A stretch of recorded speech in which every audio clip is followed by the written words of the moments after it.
In today's recipe, we are going to be making a very delicious pink top cake, and in Trinidad and Tobago, where I grew up, we also call this a belly full cake. This was my favorite when going to primary school and high school.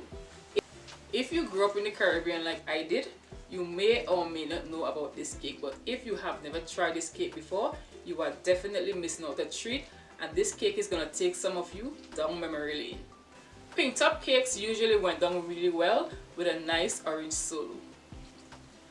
I am going to also be showing you a bonus tip of how to get a really nice firm icing that holds up really nice and sturdy on the cake, but it's not hard like the usual royal icing. This tip will give you a really nice soft crack. Into a bowl, add 1.5 cups of room temperature margarine. This can be substituted for regular salted or unsalted butter. We are adding 2¼ cups of granulated sugar. You can cut back on the sugar by 1/4 cup if you want less sweetness. Using a mixer or by hand, which takes longer, cream the sugar and the butter together until light, airy, increase in volume, and pale yellow in color. Once all the eggs have been mixed in, use a spoon and scrape down all the butter from the sides to make sure that everything is nice, smooth, and fluffed.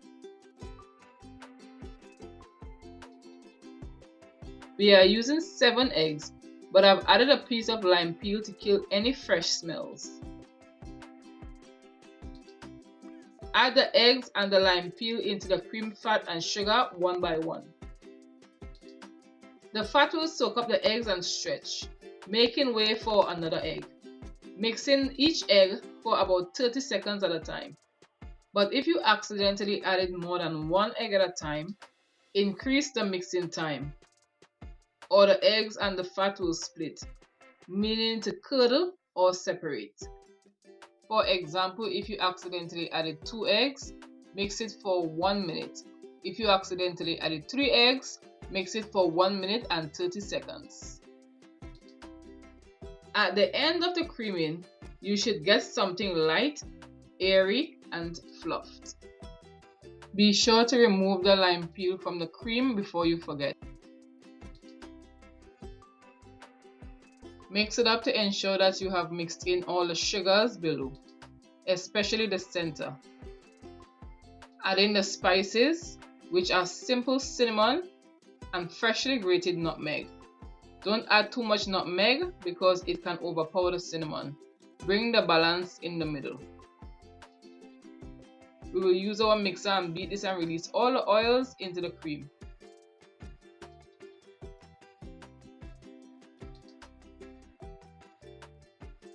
Let's get our dry ingredients. We have flour, salt, and baking powder. Add everything into a strainer and we are going to sift our dry ingredients.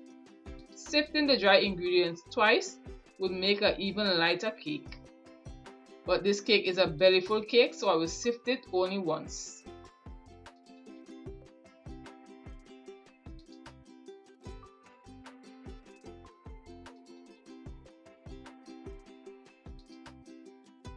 We have our wet ingredients, milk, and I'm going to add some water to lighten things up just a bit, and we are adding our vanilla to it. We are going to use intervals to add the wet and dry ingredients. We are starting with the dry ingredients and end with the wet. So we will start by adding our flour into thirds, and everything will be added into 3 parts. This part is critical and determines if your cake is dry or moist. If you have gotten this far into the video, give the video a thumbs up, which helps my YouTube channel to grow by reaching more people, to help me grow and to make better content. When mixing the flour and the liquid, I personally prefer to hand mix. However, when using a mixer, this must be done on low speed, between speed 1 and 2. Too much air in the batter makes a very dry cake, unless you are using the meringue method. And even with the meringue method, hand mixing is recommended. The temptation may be there to get it as smooth as possible. It will look nice, but the results will be bad. I made that mistake in the first cake that I've ever made. I mixed it so smooth because it was so fascinating to watch. Then we couldn't eat the cake. If you remember your first cake making experience, comment it below. I would love to hear about how your first cake turned out, because we never forget the first cake or the first cook that we ever made. And speaking of the first cook, it was so bad. Mix the batter on low speed just until the flour gets soaked up. Turn off the mixer and then you want to continue mixing this by hand. Mix in the rest of the milk on the sides. And once you are done, the mixture should be nice, it should be smooth, it should be very creamy, but not over mixed. Even if you have a few lumps in there, that's totally fine because they are going to bake in.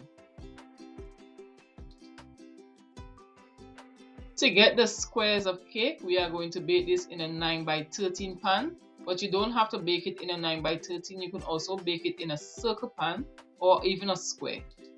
Pour the mixture in. I have lined this with parchment paper and brought the parchment paper up to the side. Just in case the cake rises too high, it will follow the parchment paper up and still keep its shape. We are baking it at 350 degrees Fahrenheit for about 50 minutes. After 50 minutes, you want to insert a toothpick to ensure that it's cooked, especially all the way to the center. To remove the dome of this cake, because I want it to be flat, I have placed a piece of plastic wrap on top. Flip it over and allow it to cool. That way the dome will level all the way off. To take the cake out, you want to flip it back over, remove the plastic wrap, and you are going to remove the cake, and it should be perfect. Even the cracks will recede. Let's make a royal icing that is not hard with a secret touch. Get a very clean bowl and make sure that there is no grease whatsoever in the bowl or on the mixer attachment. Add egg whites and begin to beat to soft peaks. If there are traces of grease on anything, the egg whites will not beat, as grease will prevent the protein from foaming. The egg whites must also be at room temperature. To stabilize the egg whites, this needs an acid, and in this case I am using some cream of tartar. Some lemon juice in the same amounts would also work. Mix it to stiff peaks. We will add our icing sugar. Begin to beat. Then we will add our vanilla, which is the flavor, and a little bit of water. You could do this with your hand, but I would recommend mixing the egg whites with a fork to get some air in there. We are now going to add a little bit of water, and this should make it a little bit runny. Make sure that it's runny before you add the rest of the powdered sugar. After you add the powdered sugar, it should come to something that is glossy, that is very white, because you are going to mix it on high speed. This is a texture that you are looking for. It should form ribbons. And if you shake the bowl, the ribbons should melt away and become nice and smooth.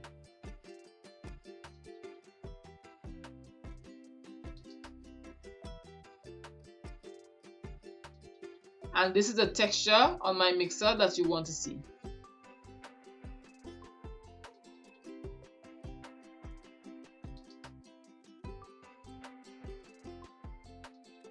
To prevent it from getting hard on the cake or getting hard in the bowl too fast, you want to add some fat. We are using some ghee, but you can use some Crisco or a small piece of lard, and when it dries completely, you will get a nice bite into the cake. For the colors, I am using a little bit of red by adding the red gradually to the white, and mix as you go along. You should get a beautiful pink. You can also use pink which is the powder or the gel or the liquid, as long as it's not a red or pink that is bitter.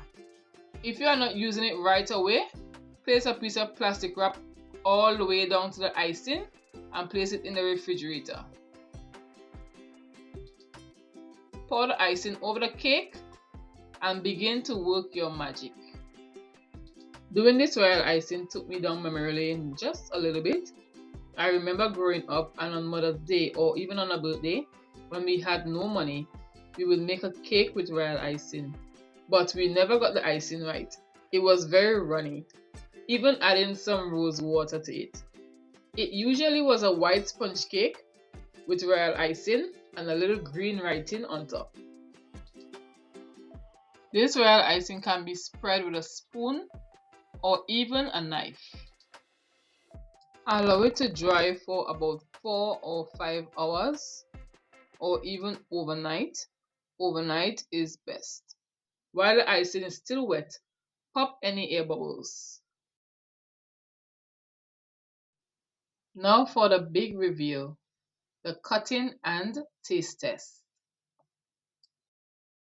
I left this icing for about 3 hours and it was not 100% dry, but once you leave it overnight or up to 5 hours, you should get a much better, firmer icing. We have now come to the end of our recipe. If you enjoyed the video, give the video a thumbs up, a subscribe. Help me to grow my YouTube channel by sharing. Tell a friend to tell a friend to tell another friend, and see you in another one of my recipes.